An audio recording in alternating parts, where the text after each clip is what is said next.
Howdy, welcome, and thanks for joining me for this very special occasion. For it'll be the only time in the history of this game that I will be on top of a leaderboard. And I got there by breaking the game. Originally, the idea is that disconnect equals loss, loss equals points, and I wanted to disconnect from 10 games as fast as possible and redo the event to get the prizes as quickly as I could. I miscounted on one of them and ended up with 110 points. And that was when I realized that points were given when the match was over on the other side. I came to the leaderboard to see if I was drawing attention to myself, and I noticed the blade had 160 points and took that as a challenge.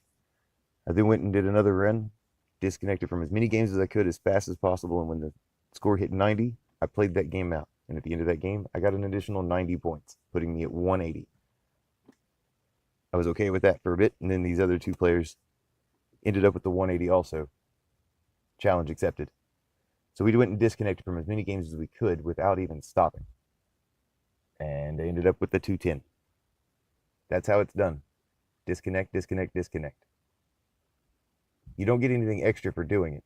You still get the same 2,900 credits and a rare crate that everyone else gets for doing just 10 games. But the idea is that you can do 10 disconnects in the time that it takes to play about 2 games. And at this point, I issue my own challenge. Please, somebody, take me off of the top. I don't think I like it here anymore. The only suggestion I have for fixing this is to have a game count as a loss for the disconnecting player as soon as it happens. This could lead to a situation where it registers a game as a double loss, the disconnecting player leaving just before a final missile fires or before a base is destroyed. And then the remaining player is registered as a loss at the end of the game's result. A way to avoid that would be to assign it as a win, regardless of game result, to the remaining player at the moment of confirmed disconnect, meaning that the player who disconnected also had time to come back to the game, such as like a network error.